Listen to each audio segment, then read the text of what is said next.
The terrifying theory of stupidity you were never meant to hear. Dietrich Bonhoeffer. What if the greatest threat to our world is not evil, but stupidity? Not ignorance, not a lack of education, but a terrifying force that quietly turns ordinary people into willing participants in destruction. We often believe evil is our true enemy. Evil dictators, corrupt leaders, or malicious criminals. But Dietrich Bonhoeffer, a German theologian who lived during the rise of Nazi Germany, gave us a disturbing warning. Stupidity is far more dangerous than evil. Because while evil knows it is wrong, stupidity believes it is right. And that makes it untouchable by reason, immune to correction, and devastatingly powerful.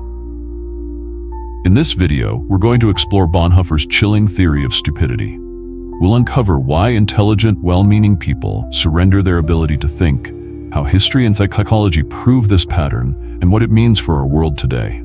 From Nazi propaganda to social media echo chambers, from the Milgram obedience experiments to the digital age of AI deepfakes, this theory explains why civilizations crumble and why resistance is so difficult.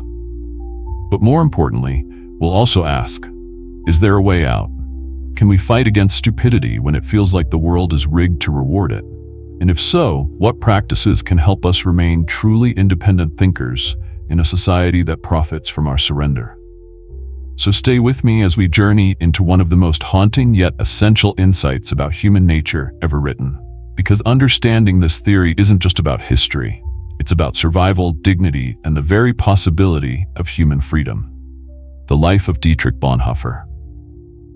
To understand the depth of this theory, we first need to understand the man behind it.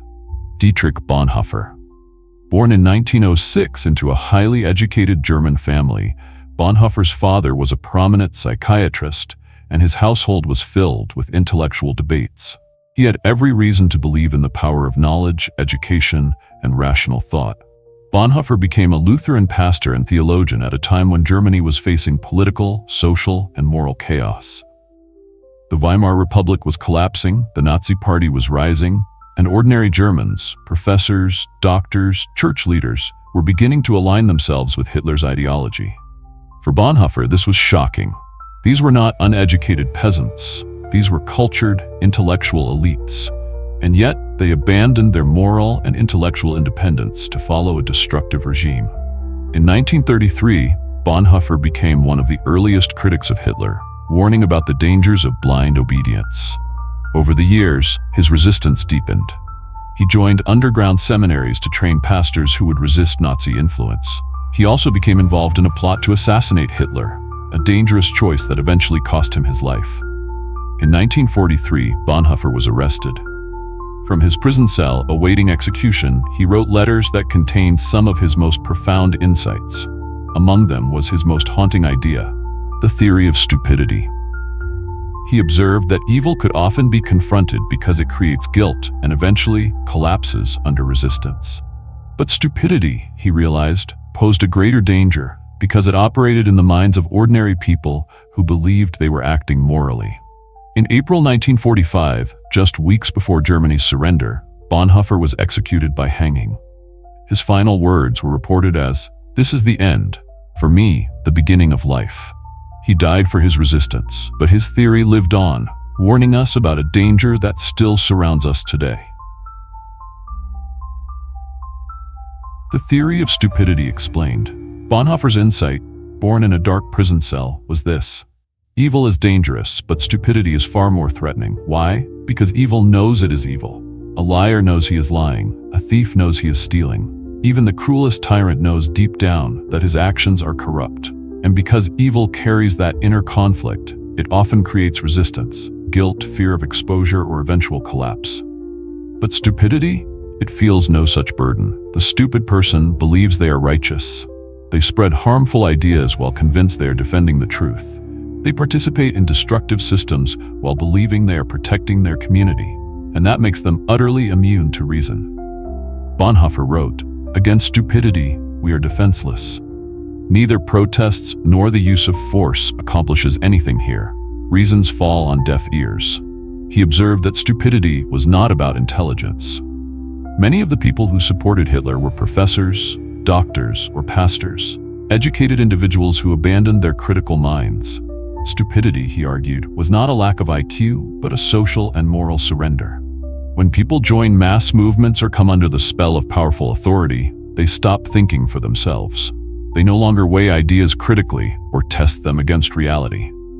Instead, they repeat slogans, adopt catchphrases, and let group consensus replace independent thought. In Bonhoeffer's words, in conversation with a stupid person, one feels that one is not dealing with him as a person, but with slogans that have taken possession of him. This was revolutionary thinking. Most of us assume stupidity is an individual problem. Someone is uninformed, uneducated, or lazy. But Bonhoeffer saw it differently. Stupidity was sociological. It emerged in groups under systemic pressures when people chose conformity over courage. And this is what made it terrifying.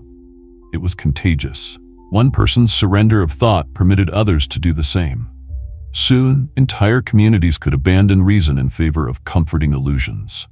History provided Bonhoeffer with overwhelming evidence. Ordinary Germans, churchgoers, teachers, doctors, did not all become Nazis because they were evil. Many became Nazis because they were swept up in the current of stupidity, slogans, propaganda, peer pressure, and fear. To Bonhoeffer, this was more frightening than the evil acts of the regime itself, because the regime could not have survived without the cooperation of millions who no longer thought critically. This theory forces us to confront an uncomfortable truth. The downfall of societies is rarely caused by a handful of evil men at the top. It is enabled by the widespread intellectual surrender of ordinary people who believe they are doing good. And once stupidity takes hold, it cannot be defeated by logic, debate, or even violence. Bonhoeffer concluded that the only true antidote was not persuasion, but liberation, a restoration of the person's capacity to think and act independently. Think about that. The most dangerous enemy of humanity is not a dictator with a gun, but a neighbor, a colleague, even a parent, who, convinced they are on the side of truth, has stopped thinking for themselves. Bonhoeffer's theory challenges us with a haunting realization. Our societies don't collapse because evil grows stronger. They collapse because ordinary people stop asking questions. Historical and psychological evidence. Bonhoeffer's insight that stupidity is more dangerous than evil might sound abstract. But history and psychology provide overwhelming evidence that he was right. Let's start with psychology. Milgram's obedience experiments. In 1961, just 16 years after Bonhoeffer's death, psychologist Stanley Milgram conducted a now famous experiment at Yale University. Volunteers were told to administer electric shocks to another person whenever they answered questions incorrectly. The shocks, they were told, would increase in intensity until they became potentially lethal. The learner was actually an actor, and no real shocks were delivered. But the participants didn't know that. They heard screams of pain, pleas for mercy, even silence that suggested unconsciousness. And yet, 65% of participants continued delivering shocks up to the maximum voltage. These were not sadists, they were ordinary people, teachers, office workers, neighbors, people who, under the authority of a lab coat, surrendered their own moral judgment. Milgram's chilling conclusion was the same as Bonhoeffer's. Ordinary individuals, when placed under systemic pressure, can stop thinking independently and commit acts they would otherwise find unthinkable. Asch's conformity experiments. A few years earlier, Solomon Asch had shown how powerful social pressure can be. In his 1950s experiments, participants were asked to compare the lengths of lines on cards. The correct answer was obvious, but when surrounded by a group of actors giving the wrong answer, 75% of participants conformed at least once, knowingly choosing the wrong line just to fit in. Asch's work revealed how quickly rational thought collapses under the weight of group consensus. Even intelligent, confident individuals can abandon truth when surrounded by enough people pointing in the other direction. Historical examples. But we don't need laboratory experiments to prove Bonhoeffer's theory. History is littered with examples of collective stupidity overpowering reason. Take the Salem witch trials in 1692. These weren't conducted by malicious criminals, but by devout, church-going citizens. They genuinely believed they were protecting their community from evil. Their certainty made them immune to reason, and dozens of innocent people were executed as witches. Or consider the Red Scare of the 1950s in the United States. Fueled by fear of communism, ordinary citizens, politicians, and intellectuals supported blacklists, investigations, and accusations that destroyed lives. Most believed they were defending democracy, but in reality, they surrendered critical thinking to fear and slogans. And of course, the most devastating example, Nazi Germany. Bonhoeffer saw this firsthand. Professors, doctors, clergy, and ordinary citizens supported policies that contradicted everything they once claimed to believe. They did not all act out of evil intent. Many acted out of stupidity, an intellectual surrender to ideology, propaganda, and social conformity. Modern echoes, these patterns are not relics of the past. In our digital age, stupidity spreads faster than ever. A 2018 MIT study found that false information spreads 6 times faster on social media than true information. Why?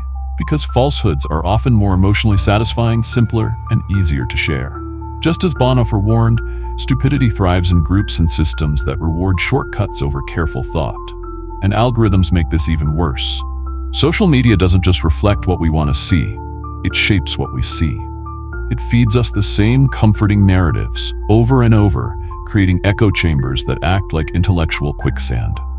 Just as in Asch's experiment, we look around and see everyone in our group believing something, even if it's obviously false. And so we surrender, telling ourselves if everyone else believes it, it must be true. The common thread, from Salem to social media, from Milgram's lab to Nazi Germany, the lesson is the same. Stupidity is not ignorance. It is a willful surrender of thought under social and systemic pressure. And once that surrender happens, it spreads until whole societies act against their own values while believing they are righteous. This is what Bonhoeffer meant when he wrote that against stupidity, we are defenseless. Facts, logic, even evidence of harm, none of it matters because stupidity shields itself with the illusion of goodness. And this is what makes it far more dangerous than evil. Evil knows it is wrong. Stupidity believes it is right. Stupidity in the modern world. Bonhoeffer's theory wasn't just about Nazi Germany. It was a warning for every age, especially ours. In Bonhoeffer's time, propaganda spread through newspapers, radio broadcasts, and speeches. Today, misinformation spreads with lightning speed across digital platforms that know exactly how to capture our attention. What took months to circulate in the 1930s now takes seconds. The digital amplifier of stupidity.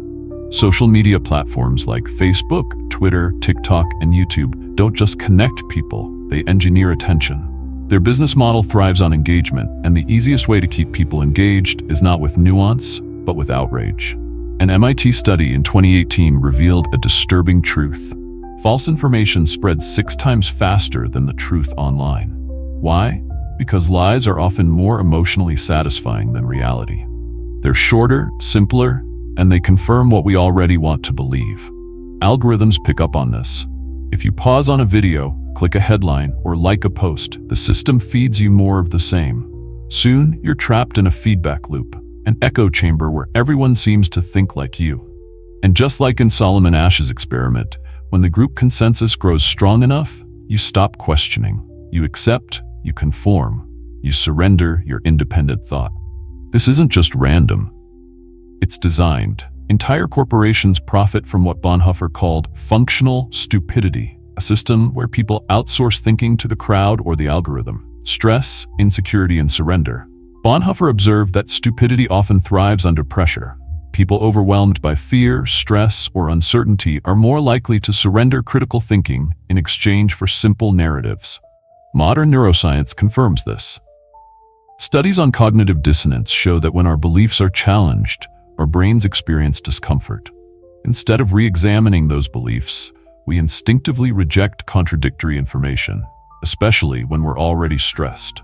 Now add today's conditions: people juggling multiple jobs, families drowning in debt, constant streams of news, ads, and updates are hitting our screens every second. Thinking carefully takes time and energy.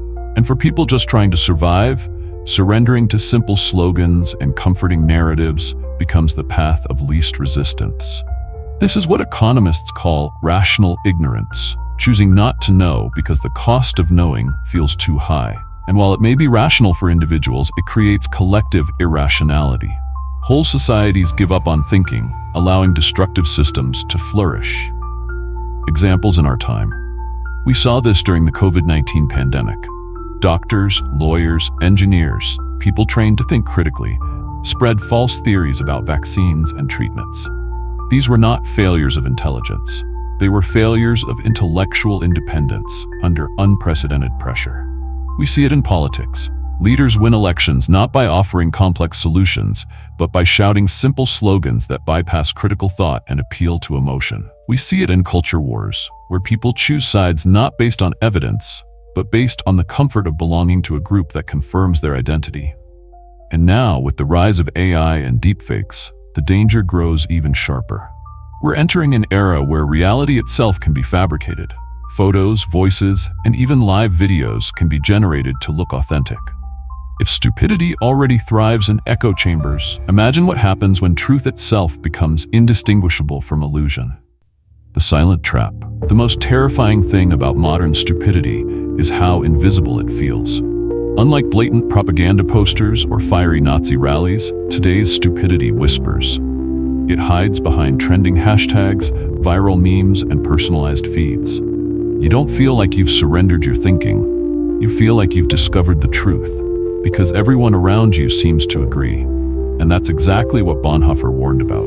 He wrote that stupidity doesn't feel like a personal defect. It feels like liberation. People trapped in stupidity believe they are finally seeing clearly, even as they lose the ability to think freely. The stakes today. This is why Bonhoeffer's theory feels more urgent than ever. In his day, propaganda shaped millions. In our day, algorithms shape billions. And unlike human propagandists, algorithms don't sleep, don't hesitate, and don't feel guilt. They know exactly which buttons to push in your brain to keep you engaged, outraged, and intellectually disarmed. The danger of evil dictators has always been real, but the danger of stupidity, multiplied by technology, may now be greater than anything Bonhoeffer could have imagined. How to resist stupidity? If Bonhoeffer was right, if stupidity is more dangerous than evil, then the question becomes urgent. How do we resist it? Bonhoeffer himself offered an answer, though it wasn't easy. He believed that resisting stupidity required what he called costly grace. This meant the willingness to think and act independently, even when it was painful, unpopular, or dangerous. It's not about simply acquiring more information. Many of the people who surrendered to Nazi ideology were highly educated. What they lacked wasn't intelligence. It was the courage to think for themselves when the crowd demanded conformity. Intellectual humility. The first step is what psychologists today call intellectual humility, the recognition that our knowledge is incomplete and that we might be wrong. Bonhoeffer knew that arrogance was a breeding ground for stupidity. When people believe they have all the answers, they stop listening, stop questioning, and stop thinking. But humility keeps the door open to truth. This doesn't mean doubting everything or living in constant uncertainty. It means being willing to say, "I don't know," and to test our beliefs against evidence rather than clinging to them for comfort. Intellectual friction. Second, we must embrace intellectual friction. Bonhoeffer resisted conformity by surrounding himself with people who challenged his thinking, even within the underground seminary he led. For us, this means deliberately seeking out voices that disagree with us. Not to torture ourselves, but to sharpen our convictions. If an idea cannot survive honest scrutiny, it's not worth holding. In practical terms, this might mean setting aside time each week to read or watch thoughtful arguments from opposing viewpoints. It might mean asking yourself, what evidence would actually change my mind? If you can't think of any, that's a red flag that you've slipped into the comfort of stupidity. Slowing down in the age of speed. Third, we must slow down. Stupidity thrives in speed. Quick reactions, viral shares, emotional clicks. Every second of hesitation feels like a loss in our attention economy. But Bonhoeffer's wisdom suggests the opposite. Taking even 60 seconds before sharing a post or reacting to a headline can make a difference. Verifying information from an independent source can break the cycle of emotional manipulation that algorithms exploit. The radical power of "I don't know." Fourth, we must reclaim the courage to say the simplest, most radical phrase, "I don't know." In a world that rewards confident ignorance, Admitting uncertainty is an act of rebellion. It protects us from being swept away by simplistic narratives and forces us to remain curious. Structural change matters too, but Bonhoeffer also knew that individual resistance wasn't enough. Stupidity is not just personal, it's systemic. It emerges in group settings and under social pressures. That means we need structural solutions as well. Today, this could mean media literacy campaigns that teach people how to evaluate sources, algorithmic transparency, forcing platforms to reveal how they curate content, reward systems for truth over outrage, redesigning digital spaces so that careful thinking is valued more than emotional reaction, economic policies that reduce stress and insecurity, giving people the mental bandwidth to think deeply rather than surrender to shortcuts. When people aren't constantly worried about survival, housing, healthcare, jobs, they are more capable of thoughtful reflection. The daily discipline. Ultimately, resisting stupidity is less about dramatic acts of heroism and more about daily discipline. It's about practicing small habits, asking one more question, checking one more source, pausing before hitting share, listening to the person we disagree with, not to refute them, but to understand. These practices may seem ordinary, but Bonhoeffer reminds us that they become extraordinary when everyone else has stopped doing them. The cost of resistance. Make no mistake, this resistance has a cost. Bonhoeffer himself paid with his life. But for him, the cost of surrender was higher. He believed that when people stop thinking independently, they stop being fully human. To think is to resist. To resist is to remain human. The final challenge and conclusion. Bonhoeffer's life ended in a concentration camp in April 1945, just weeks before Germany surrendered. He was only 39 years old. His final words, recorded by a fellow prisoner, were, "This is the end, for me, the beginning of life." His body was destroyed, but his warning lives on. And that warning is not simply about Nazi Germany. It is about us. Today. Now, the trap of comfortable lies. Bonhoeffer saw that the tragedy of stupidity is that it doesn't feel like surrender. It feels like freedom. Thinking is hard work. It is painful to wrestle with contradictions, to admit we might be wrong, to hold complexity in our minds. Stupidity offers relief. It whispers, "Don't worry. Stop questioning. Stop struggling. Just believe what everyone else believes. Just repeat what feels good. Just belong." That is why it spreads so easily. It asks nothing of us except our independence, and it rewards us with the comfort of certainty. But Bonhoeffer's final challenge is that true human dignity comes only when we refuse that comfort, when we remain thinkers in a world that has stopped thinking. Who stands fast? In his prison writings, Bonhoeffer asked a haunting question. Who stands fast? Who stands fast when the pressure to conform is overwhelming? Who stands fast when truth is costly and lies are easy? Who stands fast when the price of thinking is loneliness, ridicule, or worse? Bonhoeffer knew the answer was not found in superior intelligence, wealth, or education. It was found in courage. The courage to be curious rather than certain, to seek truth rather than comfort, to think carefully rather than react quickly. These are not glamorous acts. They are ordinary choices, choices that become extraordinary only because so few people make them. The eternal vigilance of thought. Bonhoeffer's theory reminds us that the price of intellectual freedom is eternal vigilance. Not against dictators alone, not against propagandists or corrupt leaders, but against ourselves, against our own temptation to stop thinking when thinking becomes inconvenient.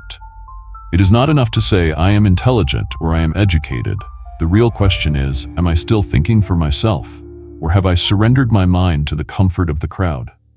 Because the moment we believe we are immune to stupidity, we have already fallen into its grasp. The hope within the warning. But within this dark warning lies real hope. If stupidity is partly a choice, then it can also be rejected. If it thrives under structural pressures, then structures can be changed. If it spreads in groups, then groups can also cultivate independent thought. Critical thinking is like physical exercise. At first it feels uncomfortable, but with practice, it builds strength. Just as we wouldn't expect to run a marathon without training, we cannot expect to resist stupidity without exercising our intellectual muscles daily. Each time we pause before sharing, each time we question our certainty, each time we seek out opposing views, we are training ourselves for resistance. So here is the challenge Bonhoeffer leaves us with. This week, take one belief you hold strongly and spend 30 minutes exploring the best arguments against it. Not to torture yourself, not to paralyze yourself with doubt, but to practice the courage of honest thought. If your belief survives, you will hold it more firmly. If it does not, you will have gained something even more valuable, the truth. In a world designed to profit from our surrender, the simple act of thinking carefully is the most radical act of resistance we have. So I leave you with this question. Will you choose the comfort of certainty or the dignity of thought? Because the future of human freedom may depend on how we answer that question. Not tomorrow, not someday, but today. Thank you for watching and for giving your time to think deeply with me. Your presence here means a lot. If this message inspired you, I invite you to stay with us on this journey. Like, share, and subscribe, so we can continue exploring truth, wisdom, and the courage to think independently. Together, we can build a community that refuses to surrender its mind and chooses curiosity and courage over comfort and conformity.